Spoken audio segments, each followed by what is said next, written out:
मुस्लिम vote bank की राजनीति में सपा सांसद ऐसे मदहोश हुए कि हिंदुओं के वीर योद्धा राणा सांगा को गद्दार बता दिया।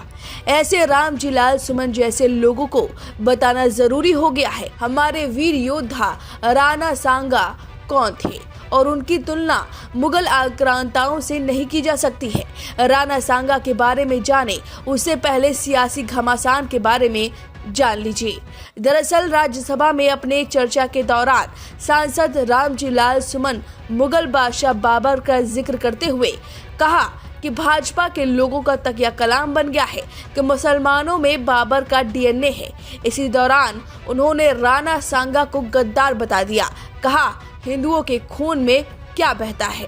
फिर क्या रामजीलाल के बयान पर बवाल हो गया। मध्य प्रदेश के डिप्टी सीएम राजेश शुक्ला ने तो उन्हें विक्षिप्त बता दिया। दुर्भाग्यपूर्ण बयान देने का जो काम सपा के सांसद ने किया है, मैं तो यही कहूंगा कि मानसिक संतुलन खो चुके हैं ये लोग। बहादुरी की मिसाल जिन्होंने कायम की, राणा सांगा, शौर्य के प्रतीक, जिन्होंने वर्षों की गुलामी से देश को आजाद करने में महत्वपूर्ण भूमिका निभाई, जो हमारे आदर्श और श्रद्धा के केंद्र हैं, उनके बारे में ऐसे बयानबाजी करना उनकी मानसिक विकलांगता को साबित करता है और यही मानसिकता उनको रसातल पे ले जाएगी। अब चलिए रामजीलाल सुमन जैसे लोगों को बताते हैं कि आखिर हमारे वीर योद्धा राणा सांगा कौन थे। महाराणा सांगा अपने पिता महाराणा रायमल की मृत्यु के बाद 1509 ईस्वी में 27 साल की उम्र में मेवाड़ के शासक बने। मेवाड़ के महाराणाओं में वह सबसे अधिक प्रतापी योद्धा थे। महाराणा सांगा ने अपने जीवन काल में कई युद्ध लड़े, लेकिन भारत में मुगल साम्राज्य की नींव डालने वाले मुगल शासक बाबर के साथ युद्ध को हमेशा याद किया जाता है। सपा सांसद ने राज्यसभा में कहा कि इब्राहिम लोदी को हराने के लिए बाबर को राणा सांगा लाया था।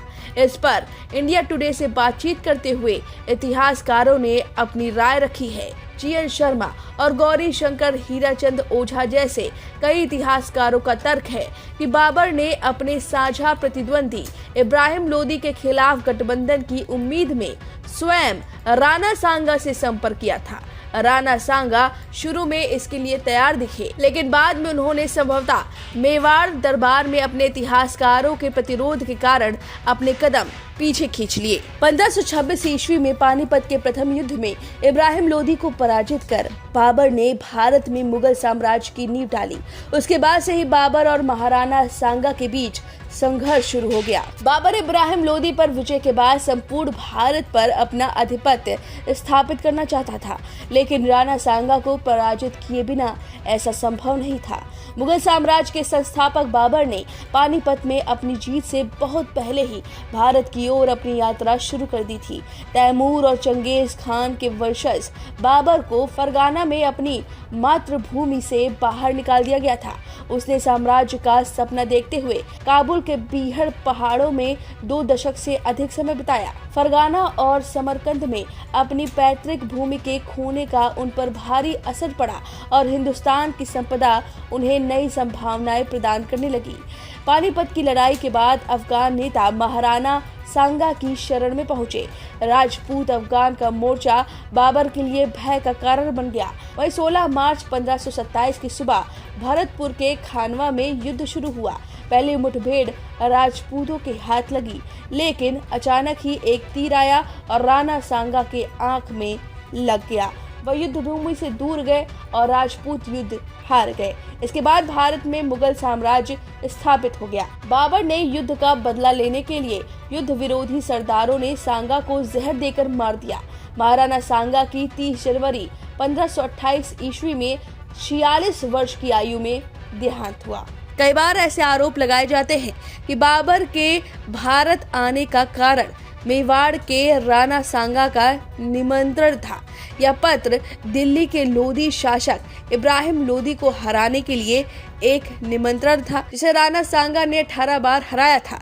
रिपोर्ट के मुताबिक कई संदेशों से पता चलता है कि राणा सांगा ने कभी वह निमंत्रण नहीं भेजा था। यह पत्र पंजाब के गवर्नर दौलत खान ने बाबर को पत्र भेजे ताकि वह दिल्ली के सुल्तान को कमजोर कर सके और दिल्ली को अपने शासन में मिला सके। ये तो बहुत ही कम है। राणा संगा की वीर गाथा बहुत बड़ी है, लेकिन इस तरह से रामजी लाल को इतिहास के बारे में जानकारी ना हो, उस पर कुछ भी कहना ठीक नहीं। इससे बहुत से हिंदुओं की भावनाओं को ठेस पहुंचा है। अब देखना होगा क्या कुछ होता है। सियासी घमासान जारी है। फिलहाल रामजी लाल सुमन के इस बयान पर आपकी क्या राय है, हमें कमेंट करके जरूर बताएं। वीके न्यूज, राष्ट्र के नाम।